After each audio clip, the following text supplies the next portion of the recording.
Hello, happy holidays, and welcome to another episode of a weekly Waypoint. Today we are playing Heat Signature, which is a game you've probably never heard of, but it's one of my favourite indie games of all time, if not maybe my actual favourite. It is basically an outer space stealth 'em up, where you can kind of pause time and figure out what you're going to do. You can have different gadgets which let you have limited teleporting capabilities, or like you can crash someone's personal shield, which they might have, which activates when they see you. There's a whole bunch of like quirks to this game, and it's absolutely delightful, and I highly recommend you check it out. I was never even that big into stealth games outside of maybe Assassin's Creed before this game, and it's not exactly like I'm a huge stealth game guy now, but this has definitely opened up my mind, and I played it years and years and years ago, and I kind of play it every Christmas now. It's not really a Christmas game, but they have a little Christmas event, and for some reason I associate this game with Christmas, so I thought, what better time to play it than in the weekly Waypoint. I don't know if it's really good background footage, because you might concentrate more on what I'm doing in the game than what I'm talking about here, because it can get a little bit, like thinky, but it is a season, I guess, even though I made that up myself. Obviously this one's coming to you a day late because yesterday was Christmas. I tend to be a bit busy on Christmas. I actually also tend to be a little busy on Boxing Day, but I've got time. I've got time for the weekly Waypoint today. If you celebrate Christmas, I hope you got everything you wanted. If you don't, I hope you got everything you wanted anyway. You deserve it. Now, this week, what have I been up to? I have been becoming a spreadsheet enthusiast, which sounds a bit weird. I have been creating various spreadsheets, not because I'm trying to be an adult and organize my life into healthy little areas, but because I'm a gamer and I like it when numbers go up and color change. I didn't just start this week, but this week is when it really started to spiral out of control, shall we say. Basically, a few weeks ago I decided to start with a spreadsheet for my World of Warcraft characters. I might have even talked about it on the weekly Waypoint. I don't think I did, but who knows what I say these days, I don't remember. And I made a little spreadsheet with all the character names, whether they were Horde or Alliance, what race they were, what class they were, what spec they were, and a little level number thing that changes colour as the level goes up. Ooh, the endorphins. I've also made one for my Guild Wars 2 characters, which is far thinner. There's 4 characters so far, which might seem like a lot for someone who's only just got into Guild Wars 2, but I am something of an altaholic. Speaking of my time in Guild Wars 2 real quick, we're not done talking about spreadsheets by the way. I spent a fair chunk of Christmas Eve trying to troubleshoot an issue which would not let me continue to progress with my personal story. Every time I hit a particular cutscene, my character would freeze in place for 5 seconds, disconnect, and force me to redo 30 minutes of PvE content. This was, as you might guess, quite frustrating, but a reinstallation of the game seems to have fixed it, and I can now continue on my journey. I'm level 72 currently, so I'm almost at the end of, I guess, the vanilla story. I don't know how much vanilla story there is before the Living World season stuff kicks off, but in the sales I did pick up every Living World season, which means I have all Guild Wars 2 content up to, and not including, End of Dragons. I could still pick up End of Dragons while it's on sale, but I don't know, I kind of want to maybe acquire some stuff which isn't stuff that I can't access yet before the Christmas season is over. I was going to pick up Control in the Xbox sales, but then I realised it's only the last gen version that's on offer, which is kind of lame. But yeah, that sure sounds like I'm talking about my gaming backlog, doesn't it? Well, guess what? I've made a spreadsheet for that too, and it's the biggest, most bananas spreadsheet of all of them. It's called the Unending Backlog, and at last count it has no less than 318 separate entries. Now let me clarify real quick. Let me clarify a few things, because I feel like there might be some alarm bells going off in some heads. Firstly, this isn't a misguided thing of me going, I have to play all of these games, I have to get them all done before I can play anything else ever again, because obviously that's not going to happen. This isn't me going, I need to finish some... Okay, it's kind of me going, I need to finish some goddamn games, but I'm also aware of how my brain is wired, and I don't think I'm magically going to overcome that with a spreadsheet. I know that I'm going to continue to spend a lot of time in kind of endless games, and I'm going to spend a lot of time starting games and not finishing them, and that's fine. The other thing is, a lot of stuff that's in this backlog is, sometimes if it's like an entire franchise, I'm like, hey, you know what? I wanna do this whole thing. So even if I don't own every game in a series, I have a column for that. Don't worry, I have a column for that. For instance, almost every Final Fantasy game is in there. Not 11, because realistically, I'm not going to play 11, so that's not in the backlog, but everything else is. The backlog is a weird balance of rules which are mostly followed, but sometimes kind of broken. Like, hey, only put it in the backlog if you feel like you're actually going to play it. That's mostly followed.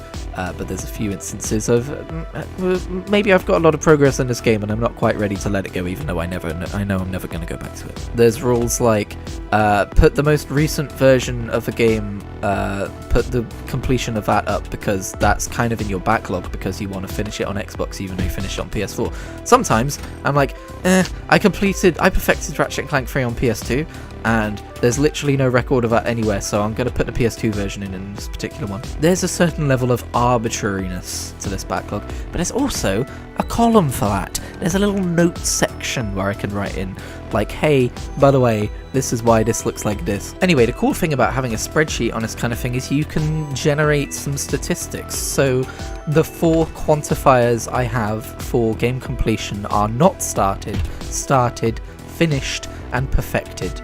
And I have 73 games not started, 147 games started, 83 games finished, and 15 games perfected so far on this list. And if there is one thing I have learned through making this backlog spreadsheet, it's that I'm actually doing better than I thought I was. Now, don't get me wrong, like, there's automated kind of lists like this you can do on certain websites, like you can import your Steam library, and that kind of thing. But the problem with those is, like, there are games in my Steam library I don't know I own, or that I don't care about ever playing or coming back to playing, and I don't want those to count as games in my backlog, because ultimately they're not in my backlog. I've either given up on them, I've decided they're not for me. So what's really fun about this kind of backlog spreadsheet is that it is a curated list of games I've either finished, and, you know, were on my backlog at some point in time and have finished, or games which I want to finish, or games which I want to start and finish, and it just makes for a much more satisfying spreadsheet in the end. If you are curious, by the way, I'm going to link my spreadsheet in the description and you can have a gander.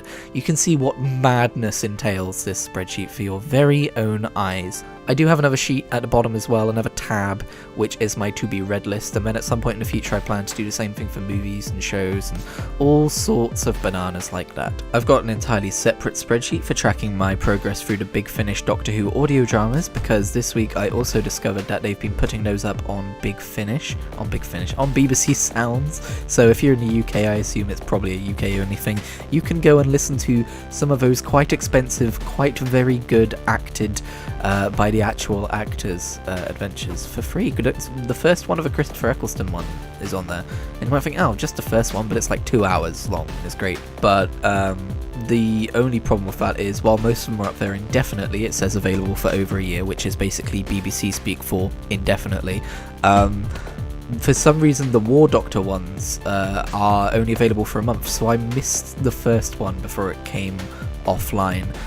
So I started off with the second one. I don't feel too lost, but those are really fun as well. You should go give them a listen while it's still available. I think the second one is now offline as well, though. So yeah, spreadsheet madness. Oh, also, before I started recording, I opened some Pokemon cards and immediately went, I need a spreadsheet for whatever Pokemon cards I own, because of course I do.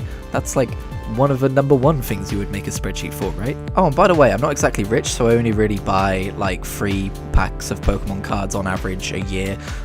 So I was pretty happy that I pulled a full art holo, what's he called? Garchomp V. He looks very cool, so I'm probably going to spend a decent amount of Boxing Day just putting together yet another spreadsheet. They're fun to make and put together. Maybe I'm in the wrong job. Maybe I was born to be an accountant. I assume that's what accountants do. They make spreadsheets full of people and money and finance. Oh, hang on a minute, none of my spreadsheets have maths.